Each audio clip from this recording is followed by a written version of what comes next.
we are still at it with the Kingdom of Heaven. Been about a week or so. I've been back to work and hitting it pretty heavy. I'm in the transportation industry and we're essential infrastructure workers, so we haven't slowed down one bit.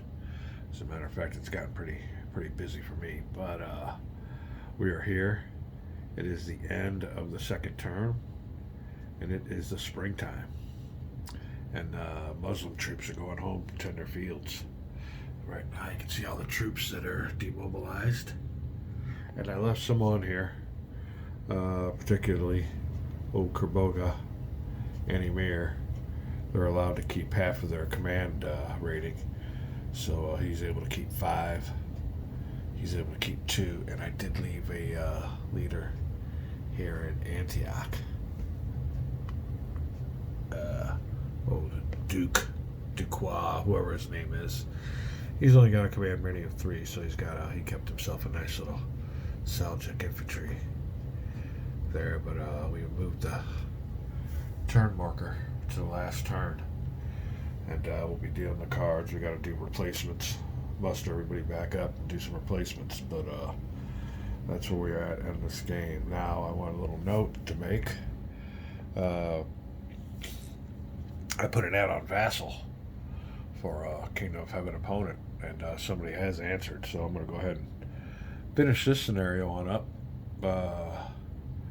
We'll see how it goes on scenario number 1. Now, I don't know how fast it'll go, but we do have a opponent for our next game.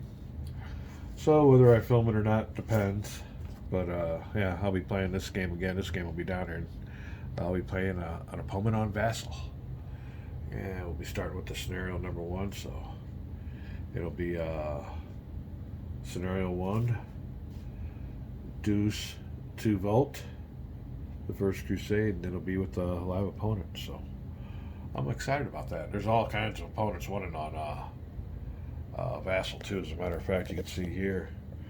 I was checking out some Central America rules now. Like I told the guy on Vassal. Central America victory games aren't just a game; they're a way of life. They got close to simulations. So we will go from there. But just want to drop you on in. That's how far I've gotten so far with one more turn to get down to Jerusalem. That'll be it now for me and my S20. Filming with my S20 camera. Back. Alright then, on our current scenario, underneath replacements, that's what those RR numbers are. Now it's kind of weird in the directions. It tells you, it gives you an RR, and then instead of a number 3, it has like a 1/3 or a 1/2. And the rules, it don't tell you nothing about a regular number, so I'm just going to interpret that as being 3 replacement factors per turn. So what a Muslim player can do over here is flip some of these units on over to their full strength side in a dead pool or the replacement pool. So I'm going to go ahead and replace me a couple of these units here. So that'll be replacement factor number 1. Which one's stronger? He's only a 1 when he's in full strength. I don't think anybody else is really reduced. So he'll be a number 2. Then I can replace one factor here, putting him over to his full side, and then bringing him on over to the force pool. I think that might be the way to do it. Unless it was one to flip him over and then another one to bring him to the force pool. Let me check out the rules on that. Okay, yeah, I was correct in the way I did it. Rebuild 1 unit in a dead pile belonging to the corresponding power on its reduced side.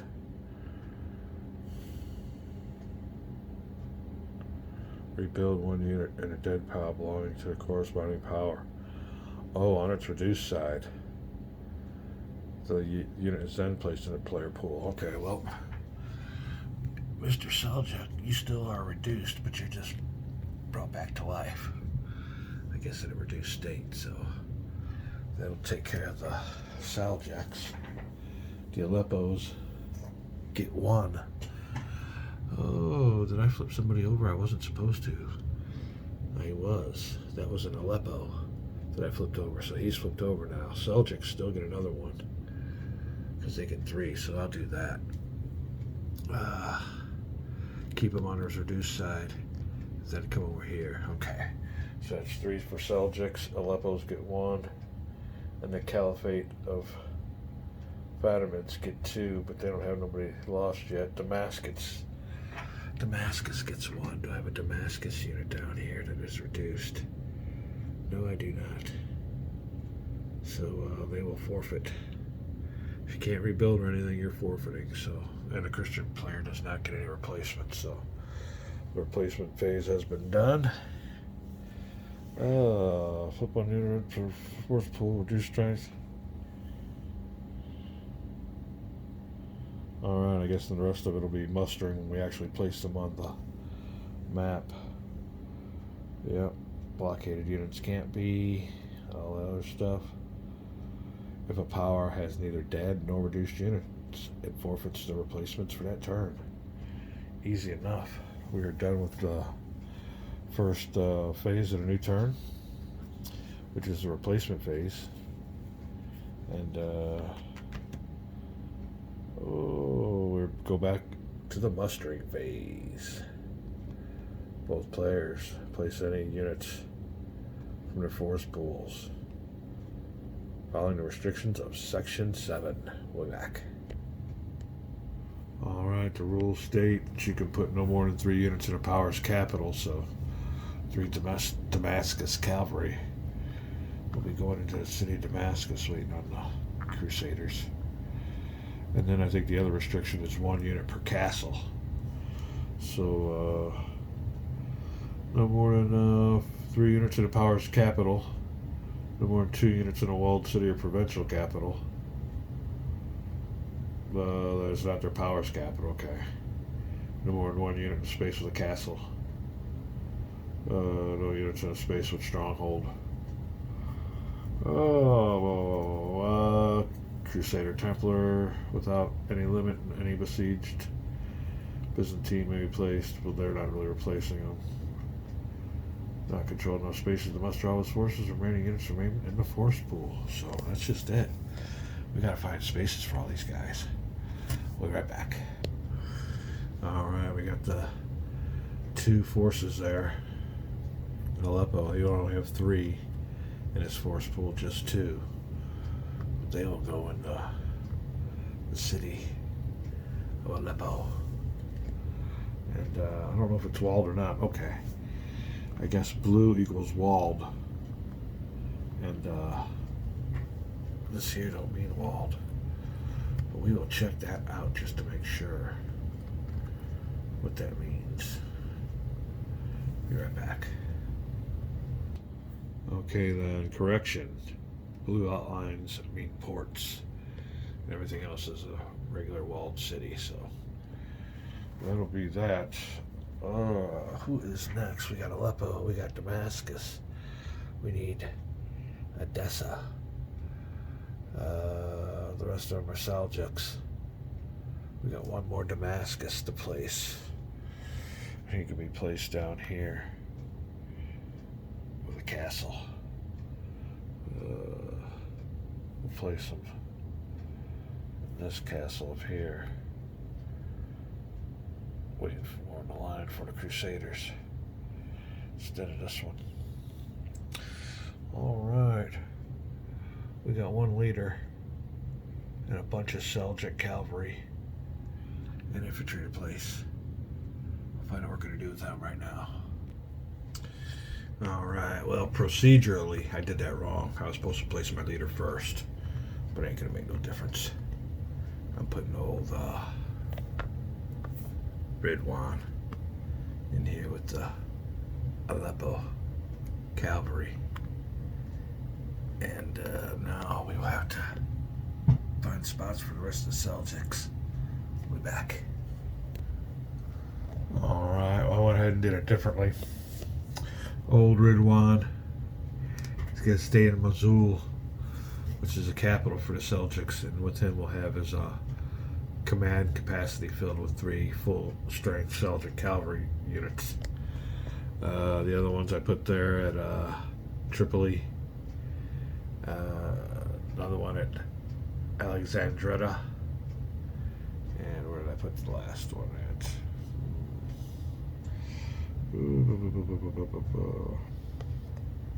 I guess that'll be it.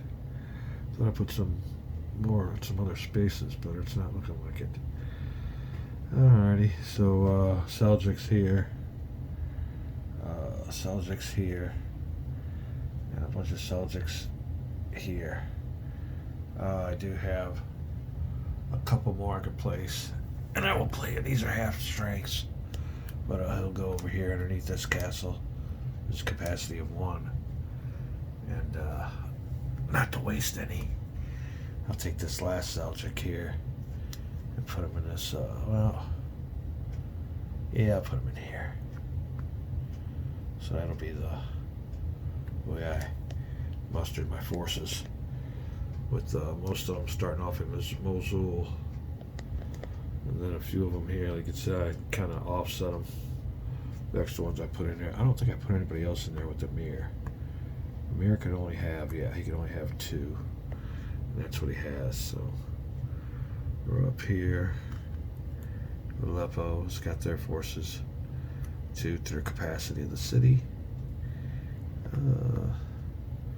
And he was in there from his last, what was it called?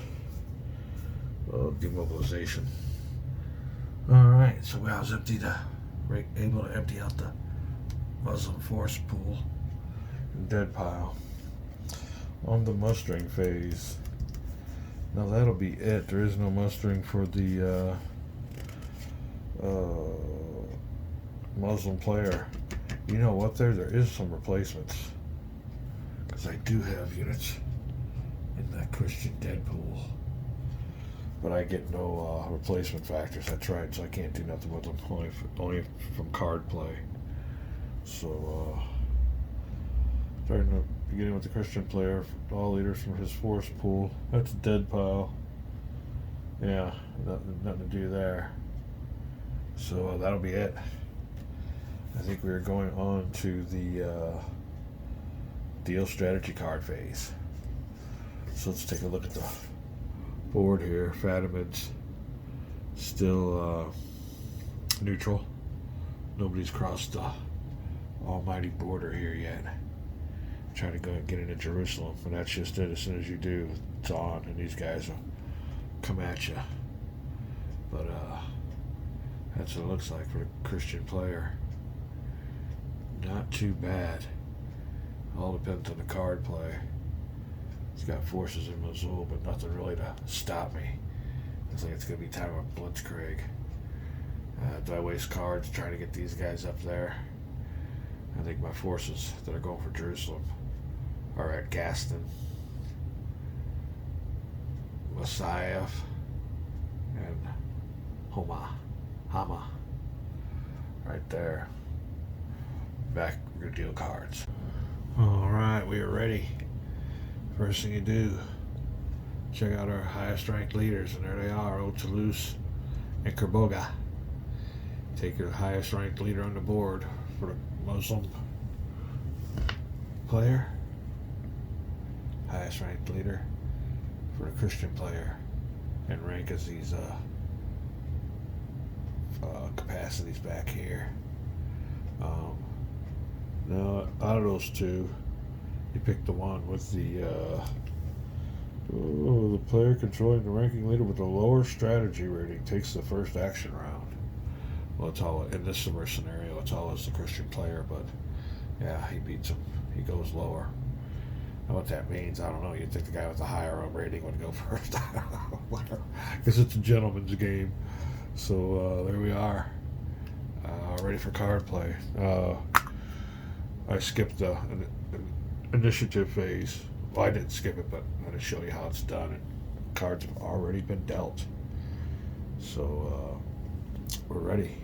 Last turn. Let's see what the Hands of Fate hold. Be back.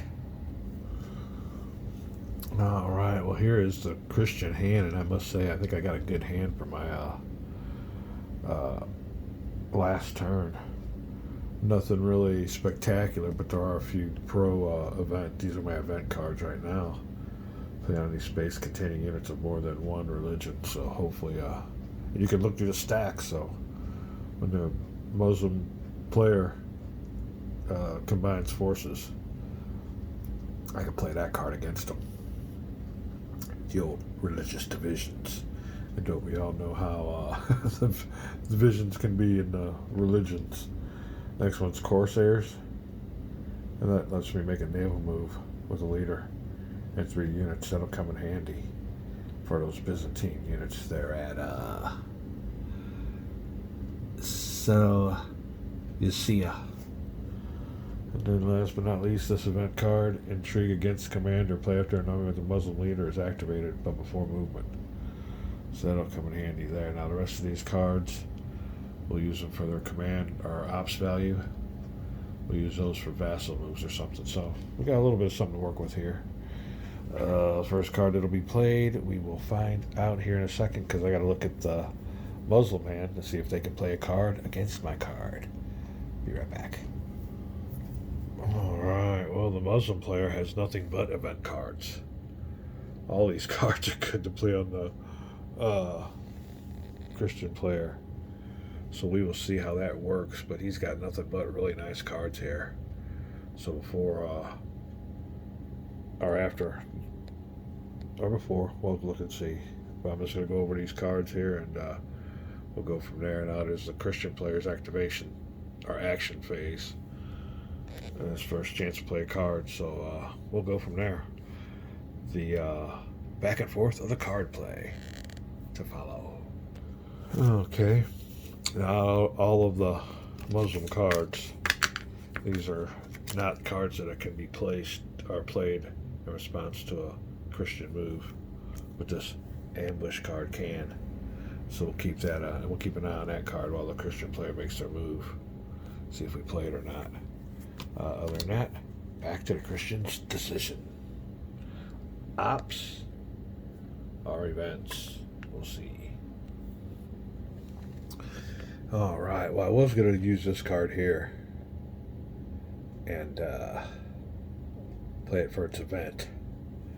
And what that card does is allow me to move up to 3 units by sea or remove 2 steps from any of his units that are in ports in the Mediterranean. Now, I was going to use this card to move these units here, but I'm not going to play that card. I'm going for ops value. Guess I'll use one of those 3 ops cards, and I'm going to activate Toulouse, and we're letting loose. I'm going to figure out some way to pick up old Tancred, and the battle's on at Holmes. We're getting it going right away. It's one thing I learned in this game is don't delay. Use those cards to move these armies forward. So we were going for what we know. If we can get past Homs, there's really no resistance, except for a little bit on Damascus. On our way to Jerusalem, unfortunately, the On to Jerusalem card's already been played. It's top card on it. I'm not going to use that card. So that's what we're doing. We ain't wasting no time dilly-dallying around. It is op card time, and time to go into March. We'll be right back. Alright, I'm holding off on Toulouse. I'm using this Greek perfidy, but not for its event, for its ops of 1. And that will activate old Baldwin and his nice little full force here. So therefore, I'll place this card for its op value, and Baldwin will be activated. Baldwin will move 1, 2, 3. He will be at Holmes with Kerboga, and a battle of Holmes will ensue. We'll be right back. Alright, now the Muslim player could have played this automatic interception card. But here's what happened. What would have happened with that one? As you can see, where's my pointer? As the Christian player came down here, moving 1, 2, 3. This is where he would have intercepted, and he would have moved. The Muslim forces would have had to move here at Hama. Not only would I had to fight this Christian force, but that Christian force. So that's why the Muslim player will decline to use that ambush card. Although it would have gave him a +1 in battle. I think the downfall against going against another Christian army would outweigh the benefit. So we'll play that card later, and we'll go ahead and get on with this battle. Now the first thing I'm going to try to do is avoid the battle. Try to initiate my first shadowing. But after all the modifiers and everything, we'll see what the outcome is. Baldwin has moved to Holmes, and Kaboga will attempt to avoid battle. Be back. Alright then, to avoid battle, Kaboga's got a tough option. He's got to roll 2 or less. Alright, and on old Kaboga's attempt to avoid battle, his one drawback was that lone infantry unit that's with his army, or else he would have got a -1. As it is, he only qualifies for one -1, and that is because the Christian player entered his space from a space containing a stronghold. So we'll be rolling with the -1 modifier. And here we go. Trying to get a 2 or less. Yeah, -1, it's a 3, so no avoidance. And battle will ensue. We'll be right back. Alright, well, the battle for Holmes is on. And the forces are going to go ahead and stay outside of the castle for a fight. I think the capacity for the castle is only about 3 units anyway. And old Kaboga has 5. Oh, it's not too bad of a force. The only thing is, all most of his units are reduced. The cavalry units are. But one thing on the Muslim player's side is he can play a battle card, field fortifications. Now he won't play it as an event card, and if that was the case, he'd be able to place a fortification on any of his units. But he will, if played as a battle card, which is what he'll do. The die roll modifier for that battle is a +1, and then +2 afterwards for any other subsequent round. But yeah, Muslim player is a good battle card to play. There's a Christian player. There's some stronger forces. And you can add old Baldwin's rating, but what they're really trying to do is just weaken the force for Toulouse to come on down, and everybody else. So we're knocking them down, battering down that door, getting ready to make the long trek down to Jerusalem. We'll see what happens then. But first battle of Holmes. We'll be back. Alright then, for the Battle of Holmes, Christian player has 10 combat factors with a 0 die roll modifier, and the Muslim player will be rolling with 8 combat factors with the die roll modifier of +1 for that battle card, and then a -1 for the failed avoidance equals 0 die roll modifiers. We'll be back.